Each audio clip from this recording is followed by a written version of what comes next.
आप लोगों का अध्ययन है उसका जो शीर्षक है पहला थिस्सलुनीकियों उसका 5 अध्याय और 18 पद कोई निकाल लेगा। पहला थिस्सलुनीकियों की पत्री जानते हैं ना। पहला थिस्सलुनीकियों की पत्री 5 अध्याय 18 पद कोई जोर से पढ़ेगा। कौन जोर से पढ़ेगा? हाथ उठाएंगे। हाँ, जोर से पढ़िए।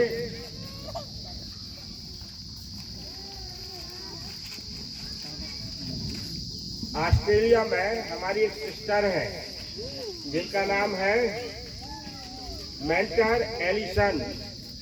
ऑस्ट्रेलिया से मेंटर एलिसन जो सिस्टर है वो लगभग 61 ईयर्स यानी कितने 61 वर्ष की आयु की है। और वो क्या करती है, जो आयु में वृद्ध हो जाता है अब कई जगह नहीं जा सकते तो उनको ईश्वर ने क्या वरदान दिया है? लिखने का। तो जो सिस्टर ऑस्ट्रेलिया से है मेंटर एलिसन वो क्या करती है, जो परमेश्वर ने उन्हें लिखने का वरदान दिया है, परमेश्वर के वचन पर व्याख्या करके लिखना है, उसका वरदान दिया है, तो वो उसको लिखकर पुस्तक के रूप में और कई ऐसे लेख होते हैं लेख करके वो हमें उपलब्ध कराते हैं। क्योंकि बाइबल की कई बातें हैं हम सीधा समझ नहीं पाते, इसीलिए तो आपके लिए समझाने के लिए कौन होते हैं? पास्टर जी होते हैं, प्रचारक भाई होते हैं, ठीक है ना। और बच्चों के लिए संडे स्कूल के टीचर होते हैं। और समय समय पर ऐसी मीटिंग लगती है तो ऐसी मीटिंग में क्या होता है, मुख्य वक्ता लोग आते हैं और वो हमें परमेश्वर की भेद की बातों को क्या करते हैं? बताते हैं। चलिए पढ़िए पहला थिस्सलुनीकियों की पत्री 5 अध्याय पद 18 पढ़िए जोर से कोई। हर बात में धन्यवाद करो क्योंकि तुम्हारे लिए मसीह यीशु में परमेश्वर की यही इच्छा है। हर परिस्थिति में हर बात में क्या करना है? धन्यवाद करना है क्योंकि मसीह यीशु में तुम्हारे लिए परमेश्वर की क्या है? यही इच्छा है। तो आपके लिए ये पूरे लेख हैं जो मैं बाद में बांट दूंगा, ठीक है ना। ये अभी बांट दूं? बता दीजिए। अभी बांट दूं? चलिए तो बांट दीजिए। ये रखे हैं तो कुछ लोग हैं ये बांट दीजिए। हाँ, ऐसे कुछ लोग बांट दीजिए, सबके पास रहे। खड़े होकर बांट दीजिए ना। अब बांट दीजिए यहाँ पर। हाँ, ये बांट दीजिए, यहाँ पर बांट दीजिए, पीछे भी बांट दीजिए। हाँ, क्योंकि आप लोगों के लिए, क्योंकि सारी बातें मुझे भी एक बार बताने में कठिन जाता है, इसलिए मैं पूरा इसका टाइप करके आपके लिए उपलब्ध कराया हूँ।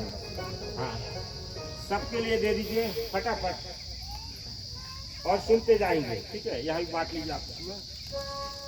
हर परिस्थिति में हमें परमेश्वर का क्या करना है? धन्यवाद देना है क्योंकि परिस्थिति हमेशा हमारे अनुसार नहीं होती है। उदाहरण के लिए मैं शहडोल से आया, गर्मी थी तो मैं क्या सोच सकता था, ऐसी गर्मी में मैं क्या करूं जाके? आए समझ में? गर्मी बहुत थी, इच्छा नहीं होती। क्योंकि इसके पहले मैं अभी 6 दिन से यात्रा ही कर रहा हूँ और बाय रोड यात्रा कर रहा हूँ। बाय रोड यात्रा करके मैं कहाँ पर? दार्जिलिंग, कालिम्पोंग और सिक्किम, गंगटोक जगह है, वहाँ पर से होते हुए कल रात को पहुँचा हूँ। कल रात को मैं पहुँचा हूँ। सबकी फोटो खींचना, सब देखना चाहिए, घुमा देना।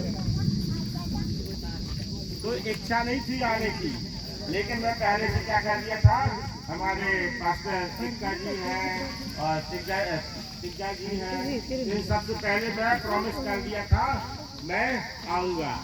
तो इसके कारण से मैं आया हूँ आप लोगों के बीच में। तो बाइबल हमें इस बात को सिखाती है हर परिस्थिति में हर समय हमें क्या करना है? धन्यवाद देना है। और जैसे ही हमने यहाँ पर अंदर एंट्री की तो ऊपर वाले ने भी, परमेश्वर ने क्या कर दिया? पानी गिरा के स्वागत कर दिया, ठीक है ना। धूप से आ रहे थे तो थोड़ा सा गर्मी है तो तो थोड़ा ठंडा ठंडा कूल हो जाऊं, सब लोग हो जाए, तो क्या कर दिया, पानी गिरा दिया। सबको पेपर मिल गया है, दिखा दो। हाँ, इसमें सबका वीडियो बना लो भाई, सबके पास है। हाँ, नहीं मिला आपको? मेरा है तो दिखाओ। हाँ, कैसे दिखाना चाहिए। हाँ, क्योंकि किसी को नहीं मिला है तो हम उपलब्ध करा देंगे। Okay, thank you.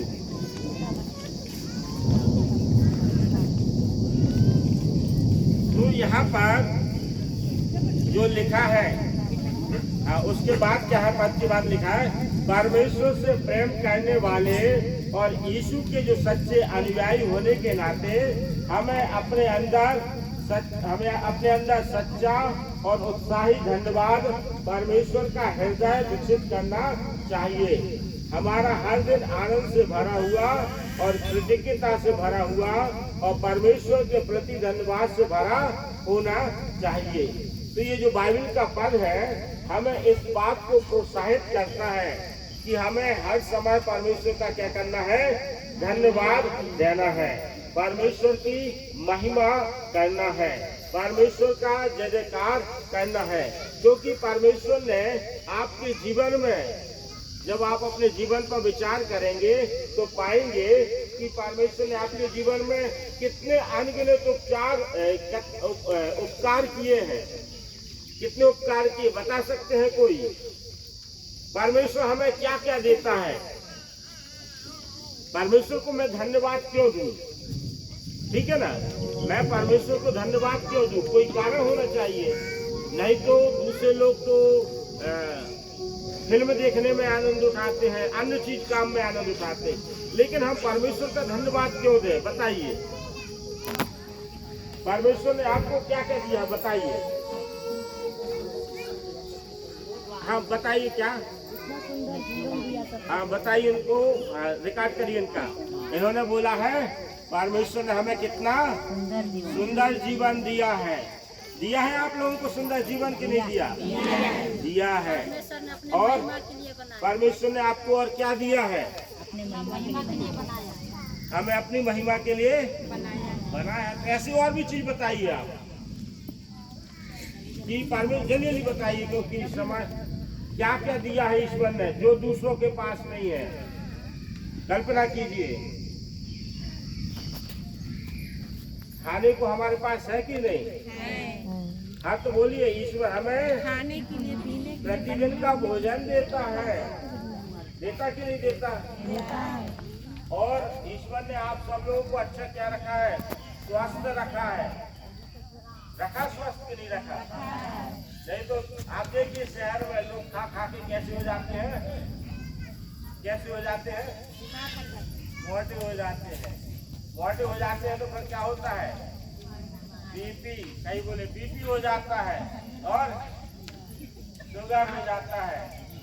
शुगर, मीठा खाने की, खीर खाने की इच्छा होती है पर नहीं खा पाते, सामने रखी रहती है। लोग कहते हैं लो बोल लो, पर वो क्या कहते हैं, अरे नहीं खाते, क्योंकि हमारे क्या हो जाएगा, शुगर बढ़ जाएगा। उनके पास खाने के लिए खूब मटन हो सकता है पर वो नहीं खा पाते। क्यों? मटन खाने से बीपी बढ़ेगा, बीपी बढ़ेगा तो हार्ट अटैक आने की संभावना बढ़ जाती है। तो मेरे और आपके पास ईश्वर को धन्यवाद देने के लिए बहुत कारण है। कितने लोग हैं जो समस्याओं में पड़े हुए हैं, लोगों के पास खाने के लिए नहीं है, पहनने के लिए क्या नहीं है, कपड़े नहीं है। आप लोग तो बड़े सुंदर सुंदर क्या पहने हैं, कपड़े पहने आप लोग बड़े सुंदर दिख रहे हैं। बताओ कितने लोग अपने आप को सुंदर समझते? मैं तो समझता हूँ, हाँ है ना, आप लोग सुंदर। तो क्यों सुंदर है पर मालूम है? परमेश्वर ने हमें कैसे बनाया है? अपने स्वरूप में बनाया है। तो हम लोग सुंदर लोग हैं, हम लोग खराब लोग नहीं हैं, हम लोग परमेश्वर के सुंदर लोग हैं। और बाइबल क्या कहती है? हम परमेश्वर के कैसे लोग हैं? चुने हुए लोग हैं, अलग किए हुए लोग हैं। और जब आप पहला पत्रस 2:9 पढ़ेंगे तो वहाँ पे क्या लिखा है? हम चुना हुआ वंश, राज पदधारी याचकों के समाज है। हम साधारण लोग नहीं हैं। हम लोग कैसे लोग नहीं हैं? साधारण लोग नहीं हैं। हम लोग विशेष लोग हैं। हम लोग कौन लोग हैं? विशेष लोग हैं। आप देखिए विशेष लोगों का आपको एक अंतर बताता हूँ। आज के कई साल पहले जब हमारे पूर्वजों ने प्रभु यीशु मसीह को स्वीकार नहीं किया था या ग्रहण नहीं किया था, उस समय वो कैसे रहते थे? कैसे रहते थे बताओ? दारू पी रहे थे। हाँ, दारू पी रहे थे, ये भी चीज है। और हाँ, बस जोर से बोलिए। हाँ, और कैसे थे? बीमार में पड़े थे। संसारिक जीवन था और लड़ाई झगड़ा का जीवन था। परिवार में शांति नहीं थी। बोल के जाइए, क्योंकि जितना आप बोलेंगे उतना आपको समझ में आएगी कि हमें परमेश्वर का धन्यवाद क्यों देना है। समझ में आ रहा ना? हम परमेश्वर का धन्यवाद क्यों दें, इस बात को आप समझिए। क्योंकि दूसरे लोग तो मौज मस्ती में अपना जीवन काटते हैं, लेकिन हमें क्या आवश्यकता है कि हम इन 3 दिनों में यहाँ पर आए और हम परमेश्वर का धन्यवाद दें, संगति करें। तो आखिर क्यों करें परमेश्वर का धन्यवाद? इस चीज को हमें समझना है। समझ रहे ना? परमेश्वर का हम धन्यवाद क्यों दें, इस चीज पर हमें विचार करना है। क्योंकि जो हमारा परमेश्वर है वो आपसे संसार की कोई चीज नहीं चाहता है। परमेश्वर को आपको आपके धन की आवश्यकता नहीं है। परमेश्वर को आपके संसार की कोई भी चीज की आवश्यकता नहीं है। क्योंकि परमेश्वर तो सब कुछ का क्या है? बनाने वाला है। परमेश्वर सब कुछ का क्या है? बनाने वाला है। और जो सब कुछ का बनाने वाला है उसको आप क्या दोगे? उसके लिए हम क्या दे सकते हैं? धन्यवाद। केवल हम उसका क्या कर सकते हैं? धन्यवाद दे सकते हैं। तो हमें धन्यवाद क्या क्या देना है, इस बात पर हमें विचार करना चाहिए। और इस बात को हम जब परिवार के साथ बैठते हैं तब विचार करना चाहिए, और हम बच्चों के साथ चर्चा करते हैं तब हमें इस बात पर विचार करना चाहिए। क्योंकि परमेश्वर को आपका कुछ नहीं चाहिए। क्योंकि परमेश्वर क्या बोलता है? स्वर्ग मेरा सिंहासन है और पृथ्वी, वो क्या बोलता है? पृथ्वी मेरे पाँव की चौकी है। तो स्वर्ग उसका है, पृथ्वी उसकी है। और जब हम यूहन्ना की सुसमाचार की पुस्तक पढ़ते हैं तो पहले ही अध्याय में इस बात को देखने होता है।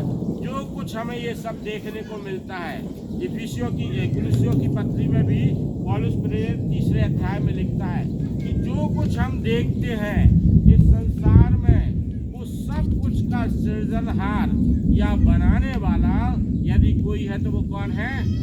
परमेश्वर है। तो परमेश्वर को हम संसारिक रीति से यदि कहेंगे हम धन दे देंगे, तो धन दे के हम परमेश्वर को खुश नहीं कर सकते। क्योंकि जब प्रभु यीशु मसीह संसार में थे तो लोगों ने इस बात को सोचा भी था, हम क्या करें? परमेश्वर को धन दे के खुश करते हैं। तो क्या करते थे? जब प्रभु यीशु मसीह मंदिर में बैठे थे तो दान देने वाले क्या सोच रहे थे? हम बहुत ज़्यादा दान दे के क्या कर रहे हैं? मंदिर को दान दे के क्या कर रहे हैं? परमेश्वर की महिमा कर रहे हैं। प्रभु यीशु मसीह ने कह दिया, ऐसा दान जो बहुत दिखावे के साथ दिया जाता है, परमेश्वर उससे खुश नहीं होता। और वहाँ पर एक क्या है? एक जो बुजुर्ग महिला थी, वो बुजुर्ग महिला ने क्या किया था? अपनी 2 दमड़ी, जो छोटा सा हिस्सा था, आधा धेला था, उसने मंदिर के उसमें दान पेटी में डाला। तो प्रभु यीशु मसीह ने क्या कहा? ये वो स्त्री है जिसने अपना सब कुछ डाल दिया।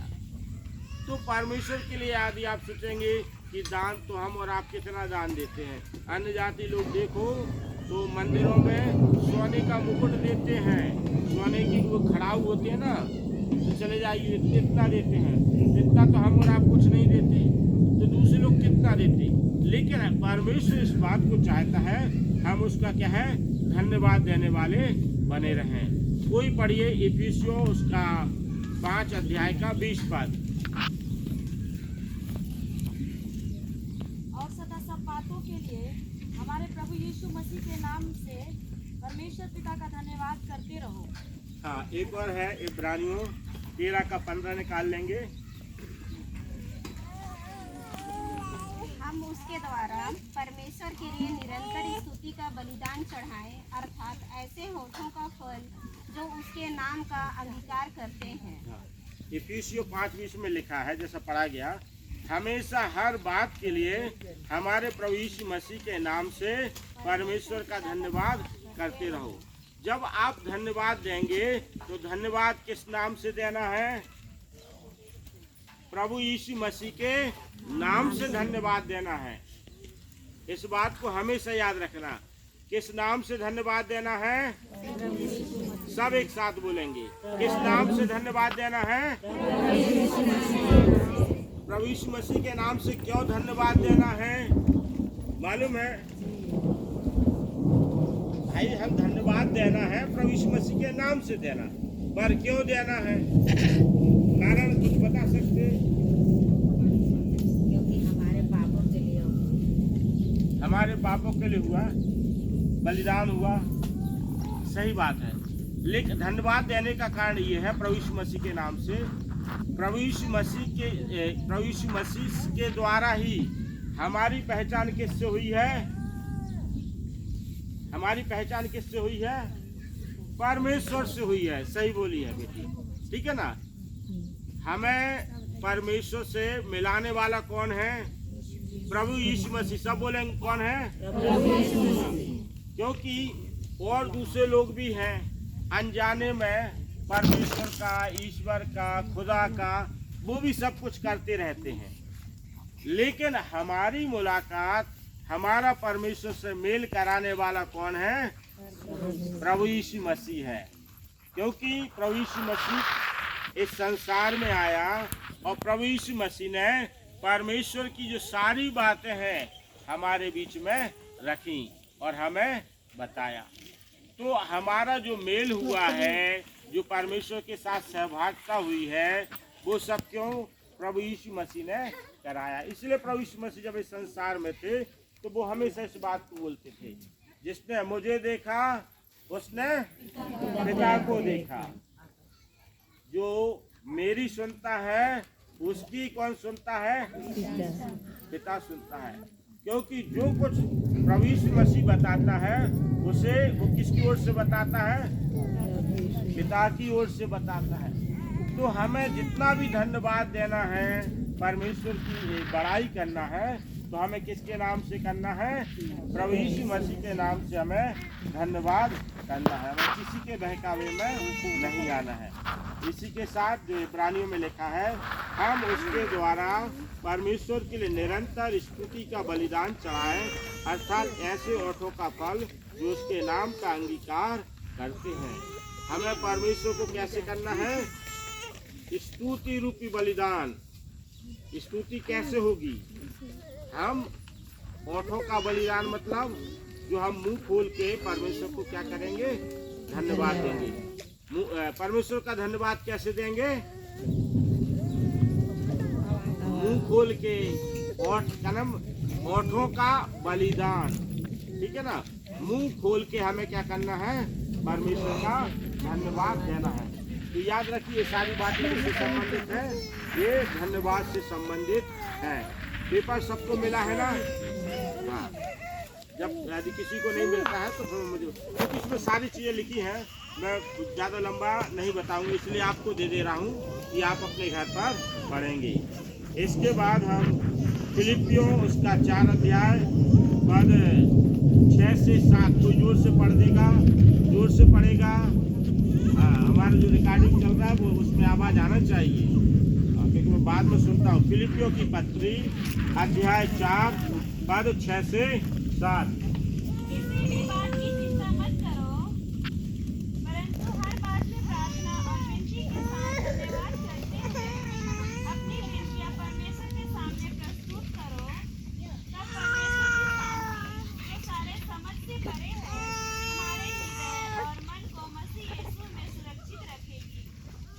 हाँ क्या लिखा है, किसी भी बात की चिंता मत करो, परंतु हर बात में प्रार्थना और विनती के साथ धन्यवाद करते हुए अपनी विनतियां परमेश्वर के सामने प्रस्तुत करो।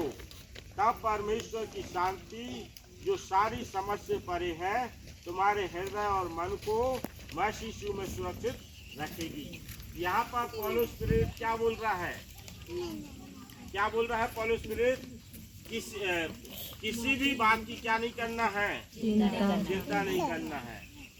क्या नहीं करना है, चिंता नहीं करना है, क्योंकि चिंता किसके समान है, किसने बोला, अच्छा जोर से बोलिए, चिता के समान। चिता के समान है। तो याद रखिए, चिंता करके बाइबल हमें बताती है हम कुछ नहीं कर सकते। कई बार लोग चिंता करते रहते हैं, चिंता करके प्रभु यीशु मसीह ने कहा है मत्ती के 6 अध्याय में जब आप पढ़ेंगे, तुम चिंता करके कुछ नहीं कर सकते।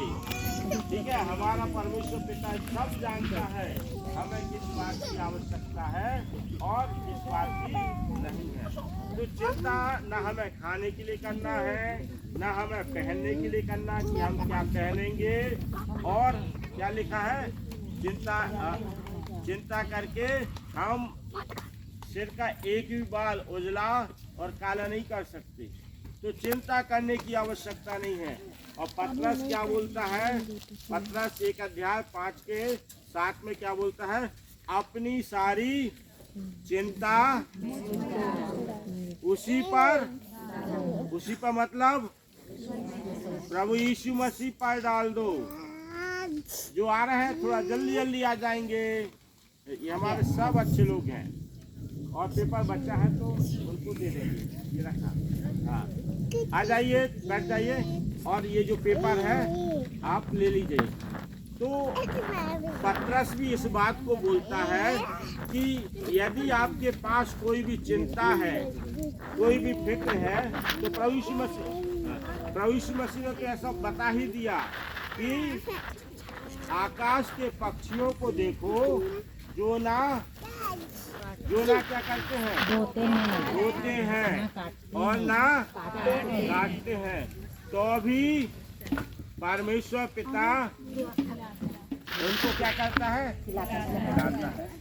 तो जो आपको करना पड़ता है, जो खेत, ये पहले खेत रहा है, ठीक है ना, जो आज मीटिंग सभा के लिए जो जगह बनाई गई है, ये पहले खेत रहा है और फिर बाद में मीटिंग समाप्त हो जाएगी तो फिर भी खेत तो है ये। तो हम मनुष्यों को क्या करना पड़ता है, खेत को तैयार करना पड़ता है, फिर बोना पड़ता है, फिर क्या होता है, हम फसल को काटते हैं। लेकिन बाइबल हमें इस बात को बताती है कि प्रभु यीशु मसीह ने कहा, आकाश के पक्षियों को देखो, जो ना बोते और ना काटते हैं, तो भी स्वर्ग के पिता उन्हें खिलाते हैं। तो परमेश्वर हमारी हर बात की चिंता करने के लिए तैयार है। क्योंकि जब आप मत्ती उसके 6 अध्याय के पद 8 को पढ़ेंगे, पढ़ देगा कोई जोर से, मत्ती रचित समाचार 6 अध्याय पद 8 को जोर से पढ़ देगा। हाँ, खोल लीजिए सब अपनी अपनी बाइबल। हाँ, सबके पास बाइबल है कि नहीं, दिखाओ एक बार बाइबल, रिकॉर्ड करो सबकी बाइबल सबके पास है कि नहीं, क्योंकि अभी तो नहीं देख पा रहे, बाद में उनको इनाम दूंगा मैं। हाँ, जिनके पास बाइबल है उनके लिए मैं पेन लाया हूँ। पहले आए थे, किसी को डायरी भी दिया था, ठीक है ना। बाइबल उठा के दिखाइए सब एक बार।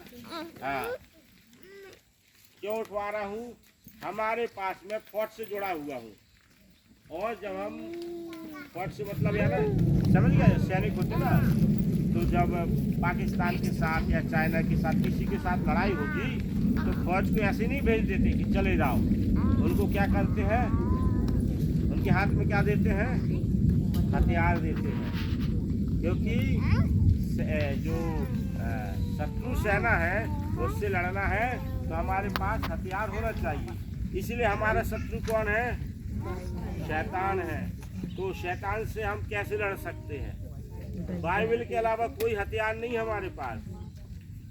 बाइबल को जितना आप पढ़ेंगे, याद करेंगे, वो ही आपके लिए क्या कराएगा, शैतान पर विजय दिलाएगा। प्रभु यीशु मसीह ने भी शैतान पर विजय कैसे पाई थी? जब शैतान परीक्षा करने के लिए आया तो प्रभु यीशु मसीह की शैतान परीक्षा करता है, यदि तू परमेश्वर का पुत्र है। तो प्रभु यीशु मसीह को भूख लगी थी तो बोलता है इन पत्थरों से कह दे रोटी बन जाए। तब बोल तू ऊपर तंगूरे पे ले जाता है कि ऊपर से नीचे गिर जाए, मुर्गी को खा लेंगे। तो 3 परीक्षा लेता है शैतान। तो कैसे जवाब दिया था? बाइबल में ऐसा लिखा है, बाइबल में ऐसा लिखा है। तो आप भी शैतान पर कैसे विजय होंगे? जब लोग आपके सामने समस्या डालेंगे, परेशानी डालेंगे, तब आप भी क्या कह सकेंगे? बाइबल में ऐसा लिखा है इसलिए हम ये गलत काम नहीं करेंगे। बाइबल में ऐसा लिखा है हम ये काम नहीं करेंगे। बाइबल में ऐसा लिखा है, ये बाइबल के विरुद्ध बात है, हम तुम्हारे साथ खड़े नहीं होंगे। क्यों? बाइबल से आप मजबूत बनेंगे, क्योंकि बाइबल में कई उदाहरण मैं आपको बता सकता हूँ। दानियल के सामने एक बार समस्या आ गई थी कि नबूकदनेस्सर राजा ने क्या किया था? एक मूर्ति खड़ी कराई और आदेश निकाला कि सब इस राज के हर व्यक्ति को, ठीक है ना, जैसे मैं यहाँ राजा हूँ, आप लोग पूजा है, मैं बोलूँगा सब लोगों के लिए मेरी खड़ी कराई हुई मूर्ति को दंडवत करना पड़ेगा। तो राजा की आज्ञा कोई टाल सकता? राजा की आज्ञा टालना मतलब आपका जीवन खतरे में। तो दानियल के सामने समस्या आई थी। दानियल परमेश्वर का वचन पढ़ने वाला व्यक्ति था, उसने मना कर दिया। हे राजा, हम कौन सा राजा था? दारा राजा, ठीक है ना? दारा सही है। आप लोग बाइबल पढ़ते हैं इसलिए आप लोग अच्छे हैं बाइबल पढ़ने वाले। तो दारा राजा को मना कर देता, राजा हम तेरी खड़ाई हुई मूर्ति के सामने दंडवत नहीं करेंगे। एक और घटना है, वो 3रा अध्याय है कि 4था अध्याय दानियल की पुस्तक में है, जहाँ पर शद्रक, मेशक और अबेदनगो है। उनके सामने भी क्या है? राजा ने आज्ञा निकाली कि राजा की खड़ी कराई हुई मूर्ति को क्या करें? दंडवत दिया जाए। नहीं तो क्या करेंगे? नहीं तो क्या करेंगे? बहुत अच्छा, आप लोग बाइबल पढ़ते हैं। तो आज्ञा निकली, नहीं करोगे दंडवत तो आपके भट्टे में क्या कर दिया जाएगा? डाल दिया जाएगा। तो वो जो थे शद्रक, मेशक और अबेदनगो, इन्होंने क्या बोला? हे राजा सुन। क्या बोला? हे राजा सुन, तेरी खड़ी कराई हुई मूर्ति को हम दंडवत नहीं करेंगे, चाहे हमारा परमेश्वर हमें आग में डाले जाने से बचाए या ना बचाए, पर हम तेरी खड़ी। क्यों बोलने पाया? उससे मालूम था हमारा परमेश्वर हमारे साथ खड़ा रहता, और उन्हें आग की भट्टी में डाला गया। और हम परमेश्वर को पुत्र के रूप में, हम एक व्यक्ति को, और राजा जब वो नबूकदनेस्सर देखता है तो वो घबरा जाता है। तो और भी घटना है वहाँ पर, मैं बता रहा हूँ। तो मैं जो बता रहा हूँ, हमारा परमेश्वर सब हमारी बातों को जानता है। मैंने एक पद बोला था, मत्ती 6:8 पद, पढ़िए जोर से। इसलिए तुम उनके समान ना बनो, क्योंकि तुम्हारा पिता तुम्हारे मांगने से पहले ही जानता है कि तुम्हारी क्या क्या आवश्यकताएं हैं। हाँ, तो कई लोग हैं जो क्या करते हैं? बहुत बातों की क्या करते हैं? चिंता करते हैं, और चिंता करने के साथ साथ ये सोचते हैं हम परमेश्वर को सामने बहुत बड़बड़ाएंगे। तो बाइबल इस बात को प्रभु यीशु मसीह कहते हैं, अन्य जातियों के समान हमें बड़बड़ाने की आवश्यकता नहीं है। हमारा परमेश्वर हमारे मांगने के पहले क्या करता है? जानता है। हमारे मांगने के पहले जानता है कि हमें क्या क्या आवश्यकता है। इसका उदाहरण आप लोग दे सकते हैं। बाइबल में परमेश्वर ने ऐसे कोई आश्चर्य कर्म किया हो जहाँ पर लाखों की संख्या के लोगों के लिए परमेश्वर ने आकाश से कुछ गिरा के खिलाया है। मन्ना। क्या? जोर से बोलिए, क्या खिलाया? किसने खिलाया? परमेश्वर ने। किसको खिलाया था? इस्राएलियों को। जब इस्राएली मिस्र से निकले तो खाने के लिए वो शुरू में तो कुछ रखे होंगे, ऐसा नहीं है। जैसे मैं यात्रा करता हूँ तो शुरू से कुछ रख लेता हूँ, तो यात्रा एक दिन के लिए कुछ रखा जा सकता, 2 दिन के लिए रखा जा सकता है, 1 हफ्ते के लिए भी रखा जा सकता है, और एक आध साल के लिए भी मान लीजिए रखा जा सकता है। ठीक है ना, क्योंकि बैलगाड़ी में बांध लिया है 1 साल के लिए, सब तो हो सकता है। लेकिन 40 वर्ष तक का प्रबंध आप घर बना के रहते हैं, आप घर बना के रहने के बावजूद 1 साल से ज़्यादा का प्रबंध नहीं कर पाते। यदि घर पे भी करोगे तो 2 साल कर पाओगे, पर 40 साल का कोई प्रबंध कर पाता है? नहीं कर पाता। लेकिन परमेश्वर ने इस्राएलियों को 40 साल तक क्या किया? आकाश से मन्ना गिराया, उन्हें खिलाया। और भी चीज़ें लिखी हैं कि अब जब यात्रा चली थी तो ये बच्चा उठना है। अब ये कितने साल के हो बच्चे हैं? लगता नहीं है 9 साल का, हाइट कम है। चलिए बच्चा 9 साल का है, ठीक है ना। तो ये 9 साल का बच्चा 40 साल की जब आयु में जाएगा तो कितने साल का हो जाएगा? मेरे बराबर हो जाएगा, लगभग 50 साल का, 49। 40 साल 40 और 9 जोड़ेंगे कितना होता है? 49, 49, हाँ 49 का हो जाएगा। तो यानी ये मेरी आयु का हो जाएगा, और मेरी आयु का होगा तो इसका कपड़ा मैं पहनूंगा, मुझे हो जाएगा? नहीं। ना इसके जूते मुझे होंगे। पर बाइबल इस बात को बताती है कि 40 साल तक लोगों के कपड़े पुराने नहीं हुए। यही जो टी शर्ट पहना, यही टी शर्ट भी बढ़ती जा रही है, इसकी हाइट बढ़ रही है, मोटा हो रहा मेरे समान, तो इसके कपड़े भी फिट बने रह रहे हैं, जूते भी उसके समान हो रहे हैं। तो ये परमेश्वर हमारे मांगने के पहले जानता है हमें किस बात की आवश्यकता है। तो हमारा परमेश्वर बहुत अच्छे से हमारी आवश्यकताओं को जानने वाला परमेश्वर। क्या नाम बेटा? आयांश, बहुत अच्छे बेटे। मिलेंगे अपन 40 साल के बाद, ठीक है ना। बैठो, 40 साल बाद मिलेंगे, और मैं भी उस समय तक जिंदा रहेगा कि नहीं, ठीक है ना। तो ईश्वर हमारा ऐसा प्रबंध करता है कि हमारे मांगने के पहले कितनी बातें आप अपने जीवन पर मनन करेंगे, विचार करेंगे कि परमेश्वर ने आपको दी है, तो उन बातों के लिए आपको क्या करना चाहिए? परमेश्वर का धन्यवाद देना चाहिए, क्योंकि हमारा परमेश्वर हमारे मांगने के पहले जानता है। इस संसार में लोग हैं, जब आप लोगों के दुखों पर चर्चा करेंगे और लोगों के दुख ढूंढने में निकलेंगे, तो आप पाएंगे उनकी तुलना में हमारा जीवन बहुत अच्छा जीवन है। हम बहुत आशीषित लोग हैं, हम बहुत फलवंत लोग हैं। इसलिए हमें हर परिस्थिति में क्या करना है? परमेश्वर का धन्यवाद देना है।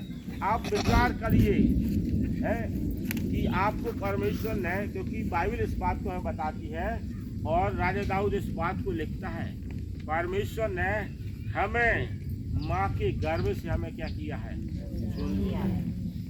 हमारे हो सकता है आप लोग डायरेक्ट प्रभु में आए हो, आपके माता पिता प्रभु में आए हो, और आपके दादा दादियाँ। जन्म से हम मसीह नहीं हैं, जन्म से मैं मसीह नहीं हूँ। मेरे पापा प्रभु में आए थे और तब हम पैदा हो चुके थे, ठीक है ना। मेरे पापा सन 80 में प्रभु यीशु मसीह को ग्रहण किए, और सन 80 में मैं लगभग 6 साल की आयु का था, क्योंकि मैं 74 का हूँ, तो 6 साल का था। और धीरे धीरे हम लोग प्रभु में बढ़ते गए। तो हम पहले अन्य जाति थे, लेकिन आज हम प्रभु यीशु मसीह के मानने वाले लोग हैं, प्रभु यीशु मसीह पर के पीछे चलने वाले लोग हैं। और जब अंतर देखता हूँ, क्योंकि हमारे परिवार के अन्य लोगों ने प्रभु यीशु मसीह को ग्रहण नहीं किया, तो उनका जीवन देखते हैं, और मैं और मेरे भाई बहन सब प्रभु में हैं, तो हम चारों भाई बहन का जब हम जीवन देखते हैं, एक अलग अंतर नज़र आता है। क्यों अलग अंतर नज़र आता है? क्योंकि मेरे पापा ने प्रभु यीशु मसीह को ग्रहण किया, उनके कारण से हमने किया, और जिसके कारण से हमारा प्रभु हमारी आवश्यकताओं को हमारे मांगने के पहले जानता है।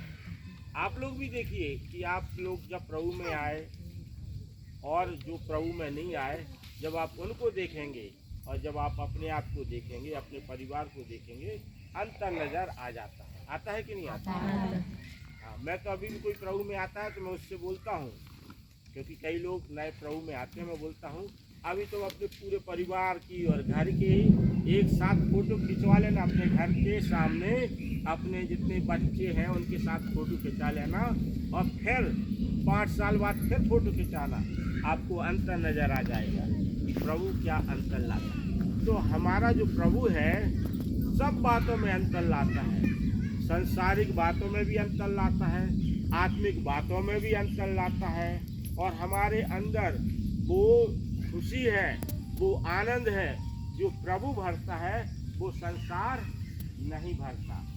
ठीक है ना, संसार नहीं भरता। तो आप इस बात को याद रखिए। इसमें और भी बातें हैं, आप अपने घर ले जाकर इसे पढ़ना। ठीक है ना, इसमें मैं संक्षिप्त में बताया हूँ। ठीक है ना, कि हमारा प्रभु हमारे लिए सब बातों का प्रबंध करता है, इसलिए हम उसके लिए धन्यवाद देने वाले बने रहना है। तो अभी हम आपके सामने एक पेपर बांटेंगे। ठीक है ना, उसमें सब लोग परमेश्वर को धन्यवाद क्यों देना है, तो आपके हृदय में जो ही विचार आता है कि हमें परमेश्वर के लिए इस बात के लिए धन्यवाद देना है, तो आप सब लिख के देंगे। ठीक है ना, मैं पेपर लाया हूँ। आपको परमेश्वर ने सुंदर जीवन दिया है, परमेश्वर ने बच्चे दिए हैं, नौकरी दी है, ठीक है ना, घर दिया है, सारी जो चीज़ें आपको, क्योंकि उससे क्या है, हमें सोचने पर मजबूर होते जब लिखना होता ना। ठीक है ना, और कोशिश करेंगे एक दूसरे का नहीं देखेंगे, ठीक है, अपना अपना लिखेंगे। कोई परीक्षा नहीं हो रही है, पर आपके दिमाग में क्या है परमेश्वर के प्रति, जो हमने मुंह से बोला है वो लिख के भी हम क्या परमेश्वर को बता सकते, प्रभु आपने हमें ये आशीषें दी हैं। तो मैं तो बोल रहा हूँ मात्र 4 या 5 लिखिए, लेकिन आपको लगता है पेज बड़ा है, आप आगे भी लिख लीजिए, पीछे जितना लिख सकते हैं आप लिख के दे देंगे। ठीक है ना, मैं दे रहा हूँ, मैं पेन दूंगा लिखने के लिए, और जब पेपर लौटाओगे पेन नहीं लौटाना पड़ेगा। ठीक है ना, ठीक है सबको, ओके। हाँ, और जो नया आया होगा ना उसके लिए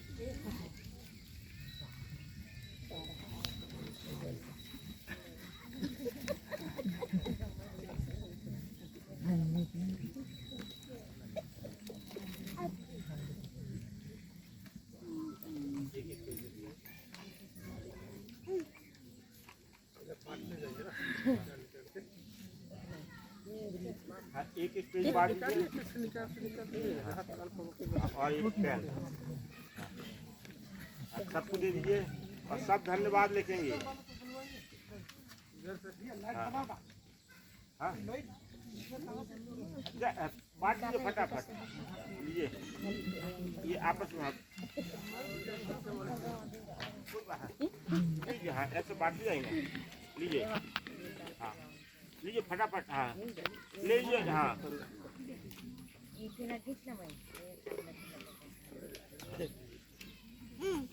आपस में बांट लीजिए, आगे पीछे करके। ठीक है ना, पीछे करके बांट लीजिए, लीजिए। हाँ, जल्दी फटाफट बांट लीजिए। बांटिए पेन को। हाँ, इकट्ठा दे दीजिए, बांट लीजिए। छोटे बच्चों को नहीं मिलेगा ना, दे दीजिए बीच में, सब इकट्ठा एक एक बांट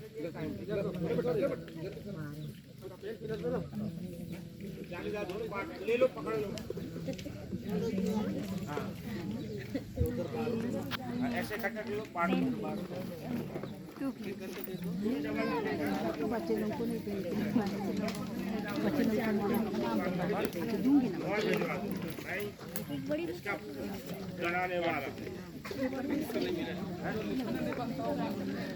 बाकी इसके पास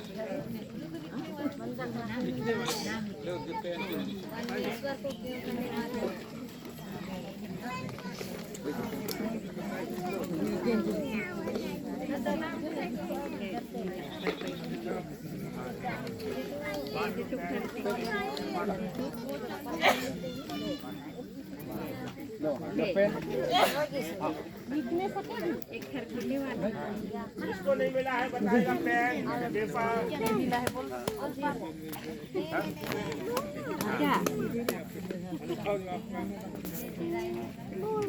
पेपर मिला। हाँ ये हो गया। हाँ। अब आप लिखिए, आपको नहीं मिला। हाँ आने दो आज ही। हाँ हम उनको फिर बता देंगे। ले लीजिए। पेन किसको नहीं मिला हाथ उठा देगा। नहीं मिला, नहीं मिला। हाँ लीजिए। हाँ, लीजिए कैच करिए। हाँ और किसको नहीं मिला कैच करिए। हाँ पेपर। हाँ बेटा